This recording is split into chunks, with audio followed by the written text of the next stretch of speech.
From Studio 1A in Tampa, Florida, comes a talk show that really feels your pain and tells you like it is. We love America and all that freedom-loving Americans want to protect. Live from coast to coast and on your radio, it's For the People with Keith Allen. We'll help you survive this thing called life. We're for the people. Whatever your source of stress or strife, for the people is there. Well, hello, Mr. and Mrs. America. I am Keith Allen, and you're listening to this Thursday's edition, September the 7th, 2017's edition. For the People's studios are in Tampa, Florida, so we're keeping an eye on Hurricane Irma, and we do have some updates here on the storm. It seems like it shifted a little bit, kind of going through Puerto Rico right now. Emergency officials in Pinellas County, right over the bridge from us, have decided to evacuate coastal areas and mobile homes ahead of Hurricane Irma, and they're kind of like in flood zone A. But county commissioners unanimously voted to issue the following evacuation orders for mandatory evacuations for levels A starting at 6 a.m. tomorrow morning. All mobile homes, regardless of evacuation levels, so that's kind of a smart area. They say the massive hurricane expected to run up the east coast of the state, which would mean tropical storm conditions along the west coast on Sunday. But, here's the big but, the Bay Area remains just inside the cone of uncertainty. So if Irma's forecasted turn to the north happens later than expected, the situation in the Tampa Bay area and the Gulf Coast could be far worse. And commissioners there in Pinellas County still considering evacuations for zones B and C for Saturday. So we're keeping a watch there and a watch here.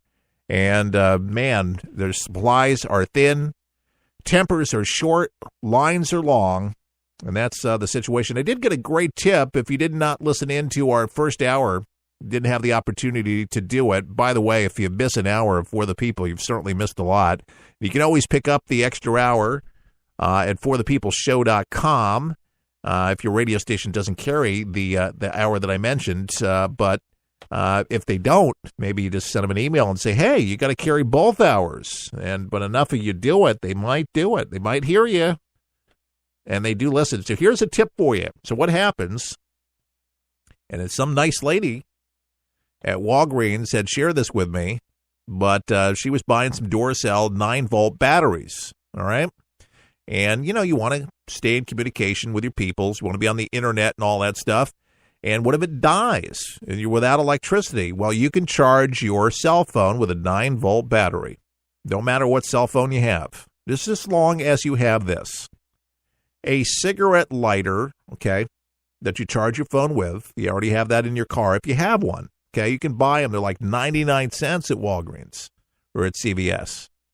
All right, so you say, well, how do you do that with a 9-volt battery? Are you sure? Yeah, I'm sure. With your USB, plug that in, whatever adapter goes into your phone. All right, so the part that goes into your cigarette lighter, one of the terminals goes on the positive side of the 9-volt battery, the other on the negative, and then usually you can use a key once that they're both touching, or a paper clip, and you touch. You can say, let's say, the positive to the positive post on the actual cigarette lighter to the battery, so it's conducting at least one of the sides. You can use a key, you can use a clip lead. I'm going to probably use a clip lead, you know, if I need to do this, but that you can charge any phone with a 9-volt battery. Okay, pass it on, okay? That's what she said. Pass it on, I'm passing it on, and then everybody should know how to do this little trick, okay? Now, some of you are very clever. You already got the cell phone little charger units that you charge with a USB that's actually a battery pack, okay? That's pretty cool to be able to charge your phone, but if that thing goes dead, and if you're without power for several days, which some people are, Puerto Rico's a lot of Puerto Rico is going to be without power for 4 to 6 months. What 1 million people without power last night. And a lot of folks on that island, 4 to 6 months, literally, to get power restored because they just don't have the workers. They can't pay them because the island's broke. But that's the situation. So pass that along even to your folks in Puerto Rico. Just to charge your cell phone, 9-volt battery. What a slick idea. And it actually will work. So there's got to be a YouTube video on it, too. I would query it. So if you really want to look at it, if you didn't get that tutorial on the show, and if you're already doing it, and if you have any other suggestions that you think would be helpful for our audience, you can log on to our website at forthepeopleshow.com and click on our social media, which is on Facebook, For the People Show, or on Twitter, and sound off. Let us know what your thoughts are. If you want to add to this or just say thanks for the tip, that'd be great too. We like to pass on consumer information, practical stuff that actually will help you. That's the benefit of listening to For the People. So that's why we say pass the show on. If you like the show, you learn something. You learn something new. When I learn something, I share it. So obviously there you got the information. Good information is good information, right? 10 people killed, 3 people in Puerto Rico, but as this massive storm raged through the Caribbean last night, destroying buildings, uprooting trees, Category 5 storm. This thing's massive, folks. This is really big. Irma located 165 miles southeast of the Grand Turk Island of Turks in the National Hurricane Center at 8 a.m. Eastern time this morning. It is headed west-northwest 17 miles per hour, has maximum sustained winds at 180. It was 185, but it's still a Cat 5 storm. Florida Governor Rick Scott said that the Florida Keys may feel Irma's effects tomorrow night and early Saturday. Forecasters have said that the storm could travel up through Georgia and South Carolina as well. The eye of a Category 5 hurricane, man. NASA looking down on it. Pretty impressive images on nasa.gov if you want to check it out. But we're taking it seriously. Nevertheless, here, the Carolinas, Georgia, you got to be watching this storm. Price gouging, terrible. And it's going on all over our state. How about yours? Where you are in Georgia, is it happening? In the Carolinas, you already have that happening. There's a consumer hotline that you could call. But Pam Bondi, she's not messing around here. This is an early interview this morning, and this is what she's doing. But she's very passionate, great state's attorney. Yeah, she's awesome. Pam Bondi, here she is. So we set up our hotline. I can't do that until a state of emergency is declared. Right. Once I did, I have 50 full-time people and trained an additional 60 volunteers in my office, stepped up to the plate. I have 110 people working 8 a.m. to 11 p.m., 7 days a week, trying to keep track of all the calls. 1-866-9-NO-SCAM. You cannot inflate prices during the time of a hurricane for essential commodities, food, water, fuel, etc. Ice, that's what we're seeing. Generators. What I've been seeing, a lot of water complaints. I think initially we had about 300 water complaints. So far, when we came in 8 o'clock this morning, we noticed we had about 45 complaints against Chevron gas station. So Chevron, if you're watching me right now, you need to call us and tell us why your prices are inflated in South Florida. Tallahassee, they're not. In Tampa, they're not. In South Florida, they're high. All right, she's mad. She's upset because families are getting gouged on water and necessities, things that just want to keep their family alive. And airlines, we're going to be talking about that, but Pam Bondi on that as well. Well, that's it, but I will be saying your name all over national television and telling people not to go to your business ever again if you're stealing from Floridians and taking advantage of Floridians in time of need. It's not just about the money, it's about commodities that are helping to keep people alive, keep their children safe.